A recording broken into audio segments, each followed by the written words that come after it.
Fala aí galera do Rota da Riqueza, tudo certo? No vídeo de hoje eu quero passar para vocês 8 ensinamentos super valiosos que eu extraí após a leitura deste livro, que é O Homem Mais Rico da Babilônia, um best-seller da área de finanças de autoria do George Clason. O povo babilônico há 6.000 anos já praticava muitas coisas que a gente luta para praticar hoje, eles eram um povo acima da média. E é por isso que eu quero te passar essas 8 lições valiosas que eu já estou aplicando na minha vida e quem sabe seja ótimo você aplicar na sua também e espalhar isso para os seus amigos, familiares, enfim. Mas antes de a gente mergulhar no assunto, se você ainda não é inscrito aqui no canal, eu te convido a se inscrever agora, aproveita para ativar o sininho para receber uma notificação por e-mail a cada novo vídeo que eu postar aqui no canal e se você já curtiu o tema desse vídeo, deixe seu like para o YouTube entender que esse assunto ele é relevante e dessa maneira ele distribui o conteúdo para muito mais pessoas que assim como você querem alcançar a riqueza. E desde 1926, faz quase um século, esse autor ele já distribuía panfletos a respeito de sucesso financeiro. Ele queria passar suas lições, o que eu faço aqui pelo canal ele já fazia com panfletos, há quase 100 anos atrás. E isso era amplamente distribuído por bancos, corretores de seguros e outras instituições bem ligadas ao setor financeiro. E uma das parábolas mais famosas tinha o título de O Homem Mais Rico da Babilônia. E esse é o motivo pelo qual esse livro, que é um compilado de várias parábolas, se chama O Homem Mais Rico da Babilônia.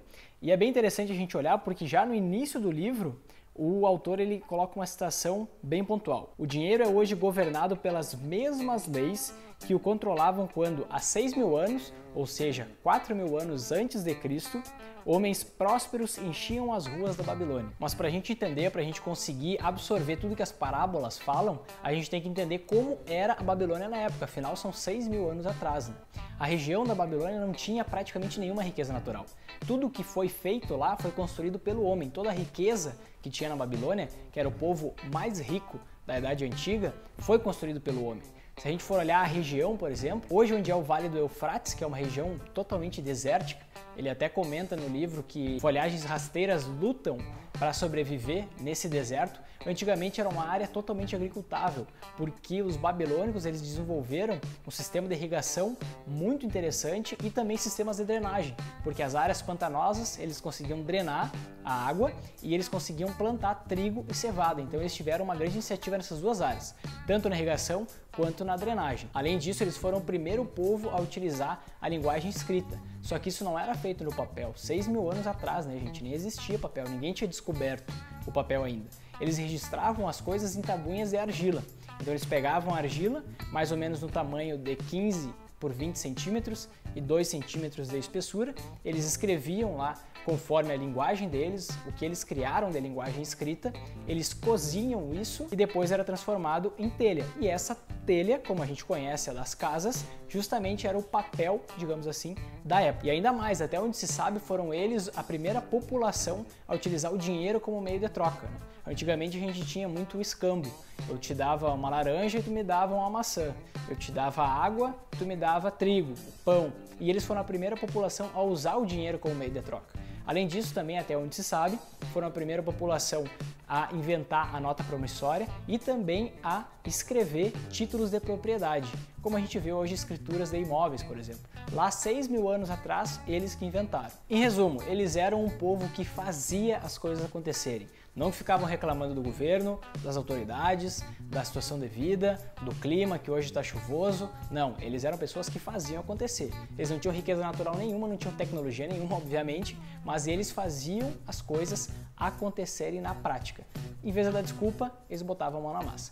E nesse contexto, é por isso que é um contexto tão atrativo e que a gente tem que prestar tanta atenção, para a vida atual, 6.000 anos depois, eu consigo extrair 8 lições super valiosas desse livro, que eu vou começar a falar para você a partir de agora. E a primeira lição é: pague a si primeiro. E ele tem uma citação lá que ele diz: a cada 10 moedas de ouro que você ganhar, separe uma para pagar a si mesmo. Com as outras 9, no máximo, use para os seus gastos pessoais. E ele fala para a gente pagar a nós mesmos primeiro. O que geralmente a gente faz? Recebe o salário, vai pagando as contas e diz: ah não, quando sobrar o dinheirinho, a hora, o que sobrar, nem quando sobrar, o que sobrar eu vou investir. Só que não vai sobrar, gente. Se a gente for pagando, gastando, colocando as outras coisas como prioridade, a gente vai acabar torrando tudo. Então ele já coloca esse aspecto. Primeiro eu separo a minha moedinha, pelo menos 10% do meu salário, e os outros 90, no máximo, aí eu uso para pagar as contas. Eu vou ter que dar um jeito, vou ter que me virar com esses 90%. Logo mais adiante, lá pelo fim do livro, ele fala não mais em apenas 10%, mas ele fala em 30%. Porque tem uma regrinha muito conhecida até no mundo das finanças, do 70-30, né? 30 eu uso para investir para o meu futuro e 70 eu gasto com meus gastos pessoais hoje. Ele contextualiza isso junto com dívidas, por exemplo. Quando a gente tem uma dívida, o que o autor indica é o quê? 70% eu gasto com meus gastos pessoais, 20% eu uso para pagar, quitar minhas dívidas e 10% eu me pago para o futuro. Dessa maneira eu vou quitando as dívidas e vou investindo para o meu futuro. Terminou as dívidas, aí eu migro esses 20 junto com os 10 e vou utilizar essa regra que eu particularmente uso de gastar atualmente 70% da minha renda e 30% eu investir para o futuro. E é até interessante a gente ler isso porque a gente consegue perceber alguns princípios. Por exemplo, o Jorge Paulo Lemann, ele tem uma regra 70-20-10 também, que talvez tenha sido extraída desse livro aqui. Nas empresas dele, 70% dos funcionários ele mantém no cargo onde estão, 20% é promovido sempre, todo ano, e 10% é demitido. E ele sempre promove mais do que demite, né? Uma forma de incentivar o pessoal a alavancar a carreira, a correr atrás das coisas. E essa regra 70-20-10, essa regra 70-30, ela está muito presente na nossa vida. A segunda lição é: divida o seu dinheiro em percentuais, não em valores, em números. Sabe por quê? Digamos que hoje você receba um salário mínimo por mês, tá? E você decidiu que vai poupar, vai investir para o seu futuro 10% do seu salário. Tá? Então hoje isso representa mais ou menos R$100. Tá? Mas digamos que você progrediu na carreira, você correu atrás, estudou, batalhou, mostrou resultado, conseguiu aumentar o seu salário de R$1.000 para R$5.000. O que você vai fazer? Vai continuar investindo 100? Não, tem que investir, manter a proporção. Tem que investir R$500 agora, porque você definiu 10%. Tem muita gente que se perde nisso. Sai de um salário um pouco mais baixo, quando aumenta o salário, continua poupando e investindo aquele mesmo valor. Só que a gente não percebe que o nosso padrão de vida aumentou, que a gente começa a gastar mais e com certeza vai precisar de mais no futuro. Então a gente tem que definir, vou investir 10% ao mês, 20% ao mês, 30% do meu salário ao mês. Tem que ser percentual, que seja 1%. Mas tem que ser percentual, não pode ser valor para a gente justamente não se perder e fazer coisa errada. Terceira lição, faça o seu dinheiro se multiplicar, aplique em investimentos que te gerem rendimento. Então não basta eu poupar 10% e deixar embaixo do colchão, nem na poupança. A poupança é a pior modalidade de investimento que existe. Eu tenho que investir para eu ter rendimentos. E ele tem uma situação bem interessante que ele fala o seguinte: aprendam, portanto, a fazer com que o seu tesouro trabalhe para vocês. Tornem-no seu escravo, façam filhos deles e os filhos dos filhos deles trabalharem para vocês. Basicamente, o que é esse conceito aqui? Juros compostos. Quanto antes eu começar a investir, mais dinheiro eu vou conseguir gerar. Quanto maior o dinheiro que eu tenho, a rentabilidade vai ser em cima desse dinheiro que está ficando cada vez maior. Então, eu vou estar fazendo do meu dinheiro um escravo que ele vai estar só se multiplicando, vai estar sempre aumentando. E a minha taxa de rentabilidade vai sempre incidindo sobre um valor maior. E aí eu consigo ter muito mais riqueza e quanto mais o tempo passa, mais aumenta o meu lucro. Sempre o meu lucro desse mês vai ser maior do que o do mês anterior, porque o meu dinheiro ele rentabiliza a cada mês e a cada dia, como é a maioria das modalidades de investimento, por exemplo, de renda fixa que existe hoje. E ele dá muito valor ao rendimento, não ao tamanho da riqueza. Porque não adianta você ter bilhões e não saber rentabilizar isso. Uma hora isso vai acabar. Você tem que gerar rendimento. Esquece, eu não tenho 1 milhão, eu tenho só R$100. Não, você tem que focar em fazer esse dinheiro render, trabalhar para você. Você sua tanto para conseguir dinheiro, porque quando você vai conseguir dinheiro sem precisar trabalhar, você não vai dar bola. Tem que dar bola sim e tem que focar no rendimento. Quarta lição, guarde seu dinheiro em um local seguro e faça com que ele te gere lucro. Às vezes a gente vê um CDB de um banco aí quase quebrando, pagando 120, 130% do CDI. Puxa, vai valer a pena isso? Não é melhor eu ir no investimento, já é renda fixa, não é melhor eu investir em algo que vai ser seguro e que vai me dar um retorno certo? E aí, onde eu posso alavancar, ganhar muito dinheiro mesmo na renda variável.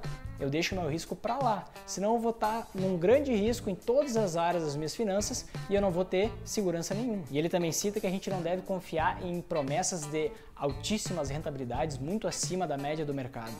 Isso a gente já pode linkar com pirâmides financeiras, algo que deixou muita gente quebrada aí, principalmente de 2000 para cá, que isso veio com muito mais força. Então, quando te prometerem uma rentabilidade muito maior, calma, vê bem como isso acontece. Entenda a dinâmica para depois colocar dinheiro lá. Quinta lição, aumente sua capacidade para ganhar dinheiro. Invista em conhecimento, estude e se aperfeiçoe no que você faz. Ipsis literis aqui para vocês. Quanto mais conhecimentos adquirirmos, mais poderemos ganhar. O homem que busca aprender sempre mais sobre a sua profissão será ricamente recompensado. Isso é lógico, né, gente? A gente tem que se aperfeiçoar, porque se a gente ficar atrasado, o nosso conhecimento vai valer muito pouco, né? Eu preciso me atualizar e estar estudando cada vez mais. Ainda mais no mundo hoje que é muito agitado, muito tecnológico, as coisas mudam muito rápido, a gente tem que se aperfeiçoar. E ele também comenta sobre a relação entre esforço, trabalho duro e rendimento, riqueza. Nem sempre, quanto mais duro a gente trabalhar, quanto mais a gente sofrer trabalhando, vai gerar mais dinheiro. Tem vezes que não. Por exemplo, ele cita o caso de um escriba que virou o homem mais rico da Babilônia, que era o Arcade no livro. E esse escriba, ele soube sair da profissão, porque aquela profissão que ele tinha, ele sabia que ele não ia chegar muito longe. Então ele tinha que investir em conhecimento, que estudar mais, para ele conseguir encontrar e exercer uma profissão, que na época era bem mais difícil trocar de profissão, né? Exercer uma profissão que valorizasse mais ele. E isso só ia se conseguir através de conhecimento, sabendo fazer coisas que a maioria não soubesse. Assim que a gente é valorizado. Sexta lição, ipsis literis de novo. A boa sorte costuma procurar o homem que acredita e se prepara para as oportunidades.